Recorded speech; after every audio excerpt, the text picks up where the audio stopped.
বর্ধমান শহরের সর্বমঙ্গলা মন্দির সংলগ্ন এই কামানতলা বহু ইতিহাস ঐতিহ্যের সাক্ষী। এর সময়কাল সম্বন্ধে এখনো সঠিক তথ্য জানা যায়নি।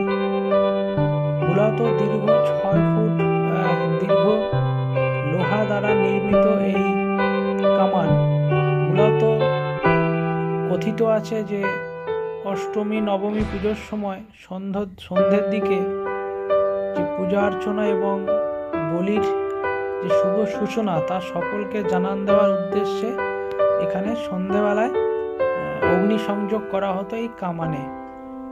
সঠিক সময়কাল জানা যায় না, বহু ইতিহাস ঐতিহ্যের সাক্ষী। আসুন একবার ঘুরে যান, দেখে যান, এই কামানতলার ইতিহাস সবটাই কথিত আছে।